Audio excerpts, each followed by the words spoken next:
The discovery of the wire transfers comes as amid growing allegations by New York and other states that the Sackler family is moving billions of dollars offshore to protect their wealth.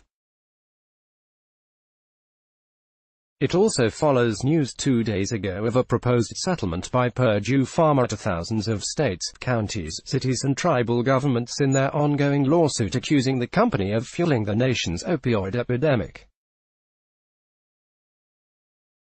The New York Attorney General's office is trying to determine how much money the Sacklers have amassed and where it is.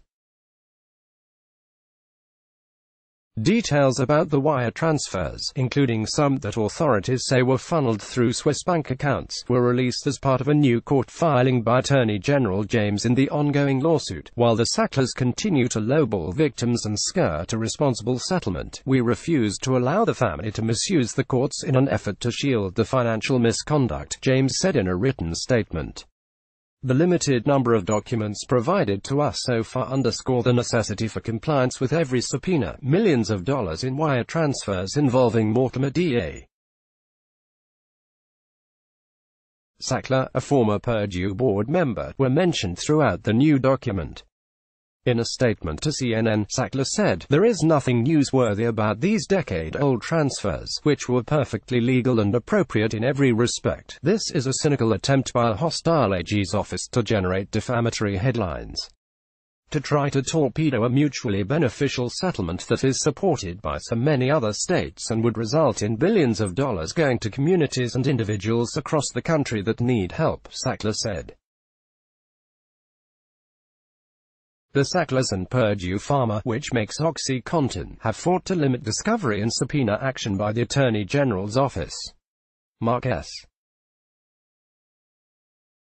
Cheffo, an attorney representing Purdue Pharma, said in a September 6 court filing that Purdue has already produced more than 51 million pages of documents to the state, including voluminous financial and business information. He also argued the subpoenas should be quashed because they are premature, facially defective, overbroad and cumulative of the discovery Purdue has produced. But David E. Ackman, a lawyer representing the New York Attorney General's office, said in a letter to the court that the records helped officials identify shell companies that a member of the Sackler family used to conceal his wealth. Already, these records have allowed the state to identify previously unknown shell companies that one of the Sackler defendants used to shift Purdue money through accounts around the world and then conceal it in at least 2 separate multi-million-dollar real estate investments back here in New York, sanitized, until now, of any readily detectable connections to the Sackler family, Nachman wrote.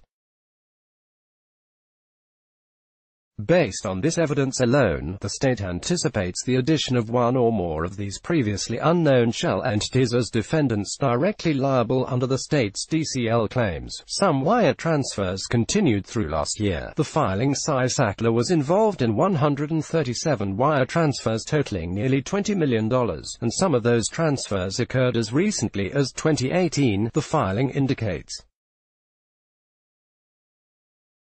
Sackler received some of those transfers. He redirected substantial portions of those proceeds to 2 other entities that own real estate on his behalf, the document said. According to the court document, Sackler transferred nearly $40 million to Central 8 Realty LLC, which owns a townhouse in New York, on his behalf. A nearly $4 million wire transfer was received by Cherry Tree Holdings LLC, which owns a home in Amagansett, New York, on his behalf, because defendant Mortimer D.A.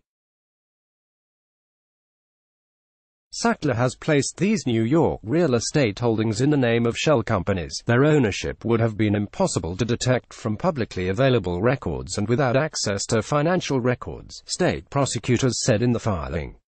In another transfer, Sackler received $64 million from the newly discovered trust named Purdue Pharma Trust MDAS, and that money was sent through a Swiss bank account, the document said.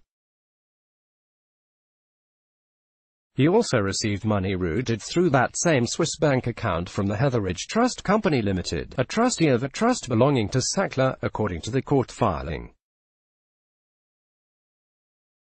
Friday's filing indicates that it only reflects the initial findings from a single unnamed financial institution's response to the Attorney General's subpoena in the case. The New York Attorney General's office identified several previously unknown entities that are believed to serve as conduits for transfers from Purdue to the Sackler defendants based on the documents provided by that unnamed financial institution. Officials are only identifying it as Institution A, according to the filing.